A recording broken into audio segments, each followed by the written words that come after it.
Welcome back to Easy English Talk Podcast. You spend hours studying, but the next day you forget everything. You practice something again and again, but you still feel slow and confused. Does this sound familiar? I'm Ryan, and with me today is Priya. Today we are discussing how to learn anything 10 times faster. This episode is for anyone who feels stuck in their learning, whether you're picking up a new language, a work skill, or even a hobby. We'll explain exactly why traditional learning methods fail most people, and then we'll share clear, simple strategies that actually work. That's right, Ryan. And I think this topic matters because time is valuable. If you can learn faster, you can achieve more, feel more confident, and actually enjoy the learning process instead of feeling frustrated. Exactly. So let's start with the biggest problem. Why do so many people struggle to learn new things quickly? Well, I think the main issue is that most people use the wrong approach from the very beginning. They try to learn everything at once, or they focus on memorizing facts instead of understanding how things work. Yes, that's a huge mistake. When you try to learn too much too fast, your brain gets overwhelmed. It's like drinking water from a fire hose. You end up stressed and you don't really absorb anything. Exactly. And another problem is that people often study passively. They read a book or watch a video, but they don't actually do anything with the information. Passive learning is very slow. Right, your brain needs active engagement. Just reading or listening is not enough. You need to think, practice, and apply what you're learning. Another big issue is that people don't understand how memory works. They study once and expect to remember everything forever, but that's not how the brain functions at all. True. Memory needs repetition, but not just any repetition. It needs the right kind of repetition at the right time. Most people repeat things randomly, and that's why they forget so quickly. And there's also the problem of distraction. When you study with your phone nearby or with music playing or while thinking about other things, your brain can't focus properly. Yes, focus is everything. If your attention is divided, learning becomes 10 times harder. Your brain needs full concentration to make strong connections between ideas. So those are the main problems. People try to learn too much, they study passively, they don't repeat correctly, and they don't focus well. All of these things make learning slow and painful. Exactly. But here's the good news. Once you understand these problems, you can fix them. And when you fix them, learning becomes much faster and easier. So let's talk about solutions. What's the first step to learning anything 10 times faster? The first step is to focus on the core. Every subject has a core, which means the most important 20% that gives you 80% of the results. That's really smart. So instead of trying to learn everything, you identify the most useful parts first. Can you give an example? Sure. If you're learning English, the core would be the most common 1,000 words. Those words appear in almost every conversation. If you master them first, you can understand and speak much faster. I see. So you don't waste time on rare words or complicated grammar rules that you'll almost never use. You focus on what matters most. Exactly. And this principle works for any skill. If you're learning guitar, focus on the basic chords first. If you're learning cooking, focus on 5 or 6 essential techniques. That makes sense. So the first solution is to find the core and master it before moving to other things. What's the second solution? The second solution is active recall. This means you test yourself constantly instead of just reading or reviewing your notes. So instead of reading the same page 10 times, you close the book and try to remember what you just read. Yes, exactly. When you force your brain to retrieve information, you make the memory much stronger. It's like doing exercise for your brain. That's interesting. So if I'm learning vocabulary, I should try to remember the word before looking at the answer. That effort makes the memory stick better. Exactly right. And research shows that active recall is one of the most powerful learning techniques. It's much better than passive review. I think many people avoid this because it feels harder.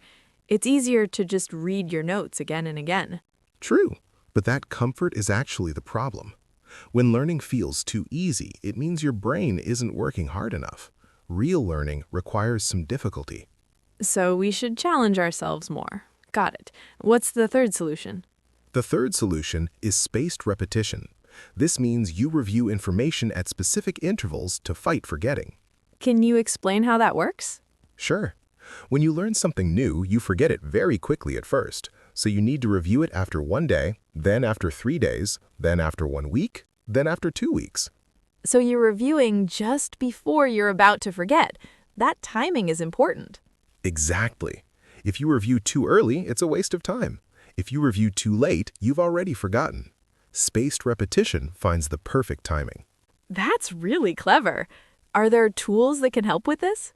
Yes, there are apps like Anki that use spaced repetition automatically, but you can also create a simple schedule yourself using a calendar or notebook. So instead of cramming everything in one day, you spread your reviews over weeks and months. That sounds much less stressful, too. It is, and it's also much more effective. Spaced repetition can reduce your study time by half while improving your memory. That's amazing. So we have 3 solutions so far. Focus on the core, use active recall, and apply spaced repetition. What's next? The fourth solution is to learn by doing. This means you practice the actual skill as soon as possible instead of just studying theory. So if I want to learn Spanish, I should start speaking Spanish right away, even if I only know 50 words? Exactly. Don't wait until you feel ready. Start using what you know immediately. Make mistakes, get feedback, and improve. I think this is really important. Many people spend months or even years preparing, but they never actually do the thing they want to learn. Right. They read books about playing piano, but never touch the piano. They watch videos about cooking, but never cook. That's completely backwards. So the real learning happens when you do the activity, not when you study about it. Exactly. Theory gives you the map, but practice gives you the skill. You need both, but practice should come very early and very often. And I imagine that when you practice, you discover what you actually need to learn next. The gaps become obvious. Yes, that's a great point. Practice shows you exactly what you don't know yet. Then you can go back and study those specific things. So it's a cycle. Practice, find gaps, study those gaps, practice again, and repeat. Perfect. That's exactly how fast learners work. They don't follow a book from page 1 to page 300. They learn what they need when they need it. This makes learning feel much more natural and interesting, too. What's the 5th solution? The 5th solution is to teach what you learn. When you explain something to another person, you understand it much better yourself. Why is that? Because teaching forces you to organize your thoughts clearly. You have to simplify the idea, find good examples, and answer questions. All of that deepens your understanding. So if I learn something today, I should try to explain it to a friend or family member tonight? Yes, or you could write about it, make a video, or even just explain it to yourself out loud. The key is to put the idea into your own words. I like this. It also shows you if you really understand something. If you can't explain it simply, you don't know it well enough yet. Exactly. There's a famous saying, if you can't explain something simply, you don't understand it. Teaching is the ultimate test of knowledge. And it also helps you remember better because you're engaging with the material in an active, creative way. Right. Teaching is active recall, but even more powerful. You're not just remembering, you're also connecting ideas and creating new explanations. So that's 5 solutions now. Focus on the core, use active recall, apply spaced repetition, learn by doing, and teach what you learn. Are there more? Yes. The 6th solution is to eliminate distractions completely. Fast learning requires deep focus, and deep focus is impossible if your phone keeps buzzing. This seems obvious, but I think many people don't realize how much distractions hurt their learning. You're right. Studies show that even having your phone visible on the desk reduces your focus even if it's turned off. Your brain is still thinking about it. Wow, so what should people do? Put your phone in another room. Close all browser tabs except what you need. Turn off notifications. Create a clean, quiet space for learning. And I guess you should also set a specific time for learning, like 30 minutes or 1 hour where you do nothing else. Exactly. This is called time blocking. You decide in advance that for the next hour, you will only focus on one thing. No checking email, no social media, nothing else. I think this would make learning much more efficient. You get more done in less time. Absolutely. 1 hour of focused learning is worth 5 hours of distracted learning. Focus is a superpower in today's world. Okay, so that's 7 solutions. What's the 7th? The 7th solution is to connect new information to something you already know. Your brain remembers things better when they're linked to existing knowledge. Can you give an example of how this works? Sure. Let's say you're learning a new language and you come across the word biblioteca, which means library in Spanish. You could connect it to the English word Bible because libraries have books, including Bibles. Oh, that's clever. So you're creating a mental bridge between the new word and something familiar. Exactly. This is called elaborative encoding. The more connections you make, the easier it is to remember. So instead of memorizing isolated facts, you're building a web of knowledge where everything is connected. Right.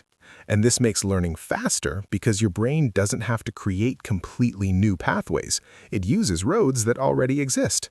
I like that metaphor. So if you're learning history, you might connect new events to movies you've watched or places you visited. Exactly. Or if you're learning science, you connect new concepts to things you observe in daily life. The key is to make it personal and meaningful. This also makes learning more interesting because you're constantly thinking about how new information relates to your own life. Yes, and that's really important. When learning feels relevant and connected to your world, you stay motivated much longer. So that's 7 solutions now. Are there any more techniques we should discuss? Yes, the 8th solution is to use multiple senses when learning. The more senses you involve, the stronger the memory becomes. What do you mean by multiple senses? For example, if you're learning vocabulary, don't just read the words silently, say them out loud, write them by hand, and even draw a picture to represent the meaning. So you're using your eyes to read, your voice to speak, your hand to write, and your visual imagination to create images. Exactly. Each of these actions creates a different kind of memory trace in your brain. Together, they make the memory much more solid. I can see how this would work really well for practical skills too. Like, if you're learning to cook, you see the recipe, you smell the ingredients, you feel the texture, and you taste the result. Perfect example. That's why hands-on learning is so powerful. You're not just reading about something, you're experiencing it with your whole body. So even for something like math or programming, you could write code by hand first, then type it, then explain it out loud to yourself. Exactly. The more ways you engage with the material, the faster you'll learn it. This makes learning feel more alive and interesting too, not just sitting and staring at a screen. Absolutely. Learning should be an active, full experience, not a passive one. That's when it becomes fast and enjoyable. Okay, so that's 8 solutions. Is there anything else? Yes, the 9th solution is to take breaks strategically. Your brain needs rest to process and store information properly. So studying for 5 hours straight without stopping is actually bad. Yes, it's terrible. After about 45 to 90 minutes of focused work, your brain gets tired. If you keep pushing, you're just wasting time. So what should you do instead? Study for 45 to 90 minutes, then take a 10 to 15-minute break. During the break, step away from your desk, go for a walk, stretch, drink water, or just relax. And during this break, your brain is still working in the background, right? Exactly. Your brain continues to process and organize what you learned. This is called consolidation. It happens when you rest, not when you study. So breaks aren't wasted time. They're actually part of the learning process. Exactly. And sleep is even more important. Your brain moves information from short-term memory to long-term memory while you sleep. So if you study late at night and then sleep well, you'll remember more than if you stay up all night studying. Yes, absolutely. Sleep is one of the most powerful learning tools. Never sacrifice sleep for studying. It's completely counterproductive. This is really valuable advice. I think many people push themselves too hard without realizing they're actually slowing down their learning. You're right. Smart learning is about working with your brain's natural rhythms, not fighting against them. So that's 9 solutions now. Do we have one more to reach 10? Yes, the 10th solution is to get feedback quickly and often. Feedback shows you what you're doing wrong so you can fix it immediately. So instead of practicing the same mistake over and over, you correct it early before it becomes a habit. Exactly. Fast learners seek feedback constantly. They ask questions, they test themselves, they show their work to others. How can someone get feedback if they're learning alone without a teacher? There are many ways. You can use online communities where people help each other. You can record yourself and watch it back. You can use apps that check your work automatically. And I think you can also compare your work to examples of good work. Like if you're learning to draw, you look at professional drawings and see what's different. That's a great point. You can be your own feedback source if you're thoughtful and honest about what you see. But the key is to get feedback quickly, not weeks later when you've already moved on. Exactly. Immediate feedback is much more effective than delayed feedback. Your brain can connect the mistake to the correction right away. So those are 10 powerful solutions. Focus on the core, use active recall, apply spaced repetition, learn by doing, teach what you learn, eliminate distractions, connect to existing knowledge, use multiple senses, take strategic breaks, and get quick feedback. That's right. And the beautiful thing is, you don't need to use all 10 at once. Even using 3 or 4 of these techniques will make your learning much faster. I think the most important thing is to shift from passive learning to active learning. That alone would transform most people's results. Absolutely. Stop just reading and watching. Start doing, testing, teaching, and practicing. That's where real learning happens. And I think people should also be patient with themselves. These techniques work, but they still take time. Learning is a process, not a magic trick. That's a great point. 10 times faster doesn't mean instant. It means you're making real progress every day instead of spinning your wheels. And the other thing I love about these techniques is that they make learning more enjoyable. When you see yourself improving quickly, you feel motivated to continue. Exactly. Success creates motivation, and motivation creates more success. It's a positive cycle. So if someone listening right now wants to start learning something faster, what should they do first? Pick one thing you want to learn. Then identify the core, the most important 20%. Start there. Use active recall by testing yourself and practice immediately, even if you feel you're not ready. And eliminate distractions. Put your phone away and focus completely for just 30 or 45 minutes. Yes, quality beats quantity every time. 1 hour of perfect focus is better than 5 hours of distracted studying. I think these techniques can really change someone's life. Learning faster means you can achieve more, try more things, and grow more as a person. Absolutely. And in today's world, learning is a lifelong journey. The faster you can learn, the more opportunities you'll have. So, to summarize everything, fast learning comes from working smart, not just working hard. You need the right techniques and the right mindset. Perfect summary. And remember, these techniques are not just theory. They're proven by research and used by the fastest learners in the world. So, don't be afraid to try them. Start small, experiment, and see what works best for you. Exactly. Learning is personal. What works perfectly for one person might need adjustment for another. Be flexible and stay curious. Well, I think that covers everything we wanted to discuss today. This has been a really valuable conversation. I agree. I hope everyone listening feels more confident about their ability to learn new things quickly. And remember, learning should be challenging but also enjoyable. If you're not having any fun, something is wrong with your approach. Great point. Learning is one of life's greatest pleasures. When you do it right, it feels like play, not work. So before we finish, let's encourage our listeners to take action today. Don't just listen and forget. Pick one technique and try it this week. Yes, action is everything.